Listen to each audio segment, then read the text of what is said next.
ஒரு அப்பா வந்து ஆஸ்பத்திரியில் இருந்தார். அவரை பார்க்குறதுக்கு அவருடைய பையன் வந்தான். வந்த பையனுக்கிட்ட அவங்க அப்பா, "தம்பி, நான் உங்ககிட்ட ஒரு விஷயம் கேட்கணும். அதுக்கு சரியான பதில சொல்லு" அப்படின்னாரு. "என்ன விஷயம்ப்பா கேளுங்க" அப்படின்னு சொல்லி பையன் சொன்னான்.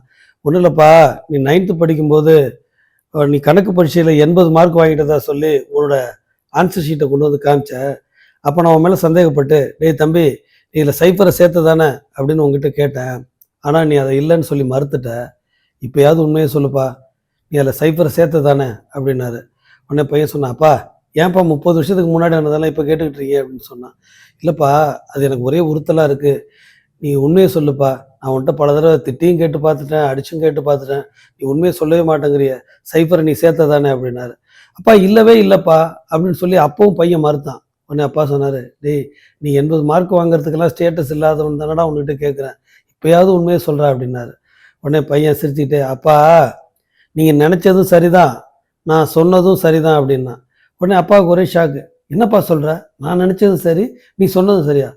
"ஆமாப்பா, நான் சேர்த்தது சைஃபர் இல்லப்பா. சைஃபருக்கு முன்னாடி 8" அப்படின்னானாம். அப்பாவோட நிலைமை யோசிச்சு பாருங்க எப்படி இருந்திருக்குன்னு. ஆமாங்க. இந்த அழகான வாழ்வியல் குட்டி கதை எழுதினது யார் தெரியுமா? லெஜெண்டரி ரைட்டர் திரு சுஜாதா அவர்கள் தான். நன்றி, வணக்கம்.